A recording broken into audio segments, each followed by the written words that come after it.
General Waker এখনো ভারতের নির্দেশে রাশিয়ায় সফরে আছে। দক্ষিণ আফ্রিকায় গিয়ে, কঙ্গোতে গিয়ে রয়্যাল লোকজনের সাথে সলা পরামর্শ করার জন্য আফ্রিকায় গেছে। সেখান থেকে এখন সে রাশিয়ায় গেছে, ওখান থেকে পূর্ব ইউরোপে গেছে, সার্বিয়া গেছে, ক্রোয়েশিয়া গেছে। সার্বিয়ার কথা মনে আছে? সার্বিয়া থেকে ভারতের জন্য ল্যান্ড মাইন ইম্পোর্ট করতে গিয়ে ধরা পড়েছিল, গ্রিকের যে প্লেনটা ধ্বংস হয়েছে, বিধ্বস্ত হয়েছে। দর্শকবৃন্দ এবং প্রিয় দেশবাসী, আপনাদেরকে একটা কথা বলি, আমার দেশমাতা বাংলাদেশ সারা জীবন কি ধরনের ষড়যন্ত্রের মধ্যে থাকবে? ওয়াকারের মতো হায়না শুয়োরের বাচ্চাকে আমরা কি কন্টিনিউয়াসলি টলারেট করব, নাকি আমরা অপেক্ষা করছি ডক্টর ইউনূসকে কবে অ্যাসাসিনেট সফল হয়, অ্যাসাসিনেশনের ষড়যন্ত্র সফল হবে? আমরা কিসের অপেক্ষা করছি?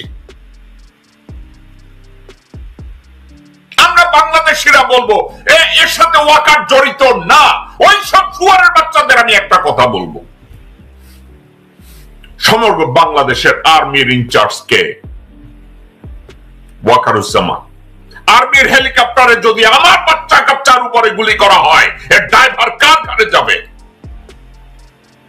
একটা অজুহাত তৈরি করা হয়, ডিজিএফআই আর্মি চিফের কমান্ডের মধ্যে, এখতিয়ারের মধ্যে, জুরিসডিকশনের মধ্যে পড়ে না। আমি ওইসব হারামজাদাদের বলবো, ডিজিএফআই এই মুহূর্তে কাকে ইন্টেলিজেন্স ব্রিফিং দেয়? কাকে দেয় এই ইন্টেলিজেন্স ব্রিফিং? আমি জানতে চাচ্ছি। যারা বলে ডিজিএফআই এর উপরে সেনা প্রধানের কোনো কন্ট্রোল নাই, নিয়ন্ত্রণ নাই, ওইসব অশিক্ষিত গাবুর হারামজাদাদের আমি জিজ্ঞাসা করি, ডিজিএফআই, এনএসআই এবং সিআইডি কাকে ইন্টেলিজেন্স ব্রিফিং দেয়? ডক্টর মোহাম্মদ ইউনূসকে নাকি জেনারেল ওয়াকারকে?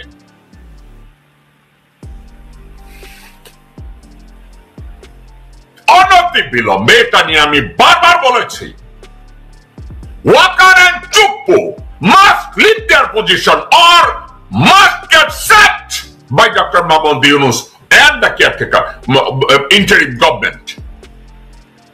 এদেরকে ওখানে রেখে সাপ পোষার কোনো মানে নাই। একটা আঙ্গুল যত ভালোবাসি, এই আঙ্গুলের মাথায় যদি একটা ক্যান্সার হয়, আঙ্গুলটাকে কেটে ফেলতে হবে বাঁচার জন্য। জেনারেল ওয়াকার এবং শাহাবুদ্দিন চুপ্পু বাংলাদেশের জন্য ক্যান্সার এবং একটা অশনি সংকেত। এই কুত্তার বাচ্চাদের ক্ষমতায় রেখে, এই বিশ্বের বাচ্চাদের ক্ষমতায় রেখে বাংলাদেশের রিফর্ম সম্ভব না। বাংলাদেশের অস্তিত্বকে সামনে নেওয়া সম্ভব না। বাংলাদেশের কোন প্রকার ডেভেলপমেন্ট সম্ভব না।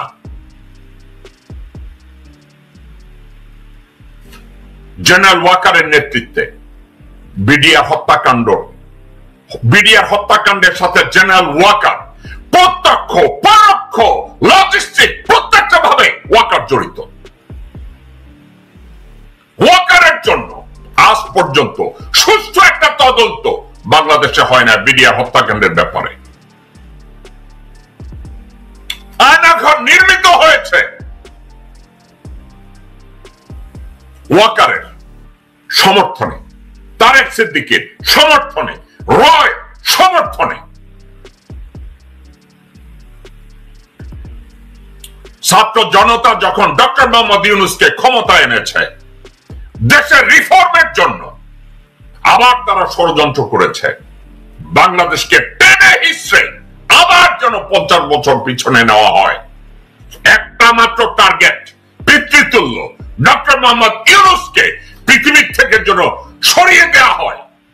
যেহেতু বাংলাদেশের দ্বিতীয় কোন ইউনূস এই মুহূর্তে না, ভবিষ্যতে কবে জন্মাবে তার কোনো খবর নাই। ইউনূসকে যে কোনো মূল্যে সরাতে হবে। আমার গায়ে পশম দাঁড়িয়ে যায় আমাদের চোখের সামনে ডক্টর মোহাম্মদ ইউনূসকে অ্যাসাসিনেট করার মতো দুঃসাহস দেখানোর পরে এই কুত্তার বাচ্চা এখনো সেনা প্রধানের চেয়ারে বসে আছে, চুপ্পু এখনো বঙ্গভবনে বসে আছে। আমি 110% শিওর এই ষড়যন্ত্রের সাথে চুপ্পু জড়িত, এই ষড়যন্ত্রের সাথে ওয়াকার জড়িত, এই ষড়যন্ত্রের সাথে আরো কিছু চরিত্র জড়িত। এই ষড়যন্ত্রের সাথে বিএনপির উচ্চ পর্যায়ের কিছু লোক জড়িত, যারা প্রতিদিন সকালে, সন্ধ্যায়, দুপুরে, গভীর রাতে স্রেফ একটা কথা বলে, ডক্টর ইউনূসকে সরাতে হবে, নির্বাচন চাই। এরাও জড়িত। আমরা শুধু কথায় কথায় বলি আওয়ামী লীগের বিচার করতে হবে, গুম খুনের বিচার করতে হবে, ইলিয়াস আলীর বিচার করতে, ইলিয়াস আলী গুম খুনের বিচার করতে হবে, যে ইলিয়াস আলীর খুনের সাথে সরাসরি মির্জা আব্বাস জড়িত। ইলিয়াস আলীর খুনের সাথে আব্দুল আওয়াল মিন্টু জড়িত। ইলিয়াস আলীর খুনের সাথে সাদেক হোসেন খোকা এবং তাদের চেলাচামুন্ডা জড়িত। ইলিয়াস আলীর হত্যার সাথে ফালু জড়িত।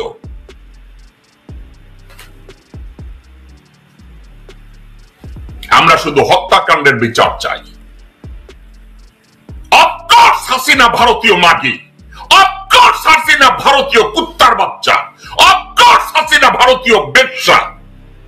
তাকে 17 বছর টিকিয়ে রেখেছে মির্জা আব্বাসের মতো খানকি, সাদেক হোসেন খোকার মতো খানকি, মির্জা ফখরুলের মতো সুর, আমানুল্লাহ আমানের মতো খানকি, ভারতের নব্য কুত্তার বাচ্চা সালাউদ্দিন, এরা সবাই জড়িত। এদের বিচার কে করবে? এদেরকে নিয়ে কেন কথা বলা হয় না? এদের সাহস ওই পর্যন্ত গিয়েছে ডক্টর মোহাম্মদ ইউনূসকে সরিয়ে দিতে হবে। আজকের আমি আপনাদের বলছি, জেনারেল ওয়াকার, র, ডিজিএফআই, বিএনপির সিনিয়র কিছু লোকজন ডক্টর মোহাম্মদ ইউনূসকে অ্যাসাসিনেট করার ষড়যন্ত্রে লিপ্ত, ফেল করেছে। কিন্তু এটা ভুলে গেলে চলবে না, তারা এই ধরনের ষড়যন্ত্র আবার করবে ডক্টর মোহাম্মদ ইউনূসকে সরিয়ে দেওয়ার জন্য। বলবে ডক্টর মোহাম্মদ ইউনূস এইটা চায় না, ওইটা চায় না। আমি একটা জিনিস দেখতে চাই, এ কথা জানার পরে বাংলাদেশের কতজন সাংবাদিক, কতজন রাজনীতিবিদ, কতজন সোশ্যাল মিডিয়ার লোকজন এই বিষয় নিয়ে কথা বলে আমি দেখতে চাই। এটা নিয়ে আলোচনা কে কে করে আমি দেখতে চাচ্ছি। কতভাবে বোঝানোর চেষ্টা করা হয়, ও ওয়াকার এগুলো জানে না, ওয়াকার এর মধ্যে ধারণা নাই, ওয়াকার এটা সম্পর্কে বুঝে না, ওয়াকার ডিজিএফআই তে যায় নাই। এ ধরনের যুক্তি শুয়ারের বাচ্চাদের কাছ থেকে আমি শুনতে চাই।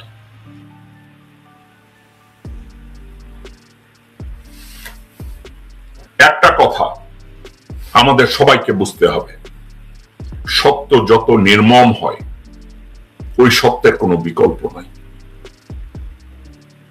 আমরা যদি একটা সত্যকে আবিষ্কার করতে ব্যর্থ হই, আমরা যদি একটা বাস্তবতাকে ধারণ করতে ব্যর্থ হই, আমাদের ব্যক্তি অস্তিত্ব, আমাদের সমাজের অস্তিত্ব, আমাদের দেশের অস্তিত্ব টিকে থাকবে না।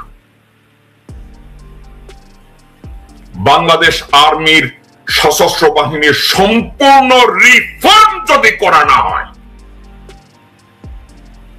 বাংলাদেশের অস্তিত্ব টিকবে না, টেকানো সম্ভব হবে না। বাংলাদেশের যদি রাজনৈতিক রিফর্ম না হয়, বাংলাদেশের অস্তিত্ব টিকবে না। পুলিশের রিফর্ম যদি না হয়, আমাদের অস্তিত্ব টিকবে না। আর আমাদের অস্তিত্ব যদি না টেকে, আপনার, আমার, আমাদের বাবা দাদার কারো অস্তিত্ব বাংলাদেশে টিকবে না। তারা বলে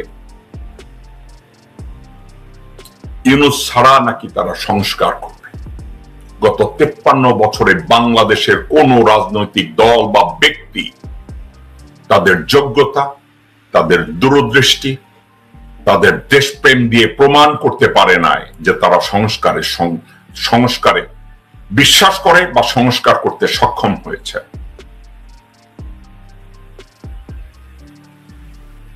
আজকের একটা কথা বলি,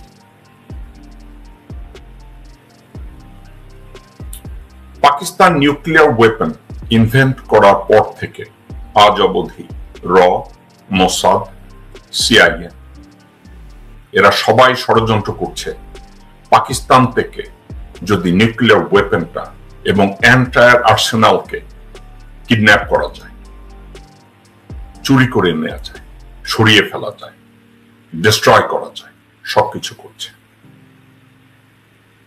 বাংলাদেশের সবচেয়ে জনপ্রিয় রাজনৈতিক দল বিএনপিকে ঠিক একইভাবে এতিম বানানোর পায়তারা হচ্ছে, ডিস্ট্রয় করা হচ্ছে এবং ডিস্ট্রয় করে এটাকে ভারতের ঘরে ঢুকানোর জন্য সব আয়োজন তারা তৈরি করেছে এবং এই ফাঁদে বিএনপির বর্তমান নেতৃত্ব।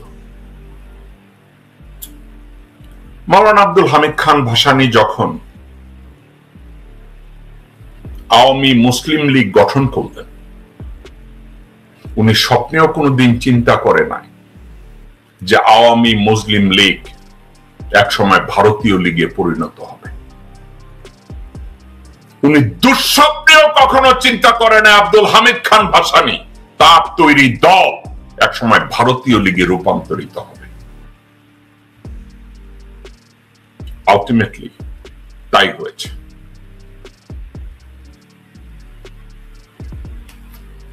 এখন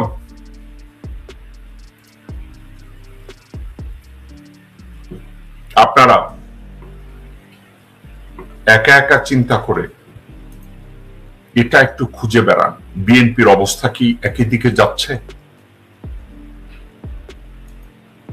আমি যদি বলি বিএনপির অবস্থা একই দিকে যাচ্ছে, এটাকে আপনারা কিভাবে ডিফেন্ড করবেন? দর্শকবৃন্দ, বিএনপির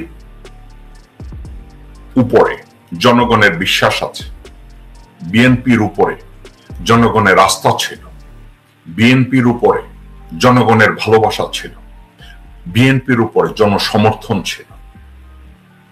কিন্তু বিএনপির বর্তমান নেতৃত্ব জনগণকে উপেক্ষা করে ভারতীয় সমর্থন আদায়ে দেশের অস্তিত্ব বিরোধী প্রত্যেকটা শক্তিকে সমর্থন করে তারা সামনে এগিয়ে যাচ্ছে। তাদের প্রত্যেকটা নেতা এবং কর্মী এখন তারা চিন্তা করছে মির্জা ফখরুলের মতো লোকজন, ফজলুর রহমানের মতো লোকজন, মির্জা আব্বাসের মতো লোকজন, ইকবাল টুকুর মতো লোকজন, সামা ওবায়দের মতো লোকজন, আমির খসরু মাহমুদের মতো লোকজন, আব্দুল আউয়াল মিন্টুর মতো লোকজন, তাবিত আউয়ালের মতো লোকজন, সাদেক হোসেন খোকার মতো লোকজন, সালাউদ্দিনের মতো লোকজন এখন ওই কাজটা করছে যারা মাওলানা আব্দুল হামিদ খান ভাসানীর দলটাকে ভারতীয় লীগে রূপান্তরিত করেছে। তারা এখন ষড়যন্ত্র করছে বেগম জিয়া এবং তারেক রহমানকে যদি দল থেকে সরিয়ে দিয়ে তারা যদি ক্যাপ্টেনের চেয়ারে বসে, দেন এই বিএনপি নামক দলটাকে ভারতের পেটে ঢুকাতে সক্ষম হবে এবং বিএনপি জনগণের সমর্থনকে বুকে পুঁজি না করে, জনগণের ভোটকে পুঁজি না করে, জনগণের বিশ্বাসকে মূল্যায়ন না করে তারা বলেছে ৩১ দফার ভিতরে জনগণের মুক্তি আছে। দর্শকবৃন্দ, ইদানিং তারা ভিডিও বানায়, তারা নাকি রিফর্মের পক্ষে। একটা কথা আপনাদেরকে বলি, আমি উদাহরণ দিই দর্শকবৃন্দ, আপনারা বুঝবেন। বিএনপি বলে তাদের ৩১ দফায় লুকিয়ে আছে দেশের মুক্তি। ফর এক্সাম্পল, হাসিনা পয়সার দ্বারা লোকজনদেরকে ম্যানিপুলেট করতে চেয়েছে। কি বলেছে? বয়স্ক ভাতা দেব, বিধবা ভাতা দেব, ঘর উঠায় দেব। এগুলা করতে গিয়ে দেশের যে বাজেট, অর্থনৈতিক অবকাঠামোকে ডিস্ট্রয় করেছে, ব্যাংকে দেউলিয়া করেছে, বাজেট ডেফিসিট তুঙ্গে উঠিয়েছে, ব্যাংকের রিজার্ভ তলানিতে গিয়ে ঠেকিয়েছে। অর্থাৎ কি? এগুলো অপরিকল্পিত নীতিমালা। সরকার প্রধান তাদের জনপ্রিয়তা পাওয়ার জন্য এই কাজগুলো করে। এখন বিএনপি এসে বলবে আমরা বিধবা ভাতা দেব, আমরা বয়স্ক ভাতা দেব, আমরা এইটা করব, ওই 31 দফার এক দফা, আমরা এইটা করব, আমরা ওইটা করব। কিন্তু তারা একবার বলে না এই টাকাগুলো কোথা থেকে আসবে, এই টাকাগুলো কোথা থেকে সারপ্লাস করে এটার উপরে বাজেট করবে, এই কর্মসূচিটা ইমপ্লিমেন্ট করতে গেলে তাদের এক্সিকিউটিভ প্রিভিলেজটা ব্যবহার করে এটাকে এক্সিকিউট কিভাবে করবে, একবারও বলে না। বিএনপি একবারও বলে নাই তারা বলছে দেশের শিল্প কলকারখানা তারা ডেভেলপ করবে। কিন্তু শিল্প কলকারখানা ডেভেলপ করার জন্য আবার অচলকে সচল করার জন্য যে নীতিমালা দরকার, এটাকে কিভাবে করবে, এখানে পয়সা কোথা থেকে আসবে, যে এক্সিস্টিং শিল্প কারখানাগুলো অচল অবস্থায় আছে এগুলোকে সচল করার জন্য কোন প্ল্যানে যাবে, পয়সা কোথা থেকে আসবে, কারা এগুলোকে রান করবে, কোনো কথা নাই। শুধু একটা লাইন আপনাদেরকে খুশি করছে 31 দফায় আমরা শিল্প কারখানার এইটা করব, আমরা শিক্ষানীতি প্রণয়ন করব, কিন্তু কিভাবে করব এর কোনো ব্যাখ্যা নাই। এটা নিয়ে তারেক রহমানও জীবনে কথা বলে নাই, বেগম জিয়াও কোনোদিন কথা বলে নাই। তারা 31 দফা। এখন ওই 31 দফার চেয়ে আমি যদি বসে চিন্তা করি, আমি জেকব মিল্টন যদি 31 দফা তৈরি করি, ওই বিএনপির 31 দফার চেয়ে আরো জনপ্রিয় দফা আমি তৈরি করে দিতে পারি আমার যোগ্যতায়।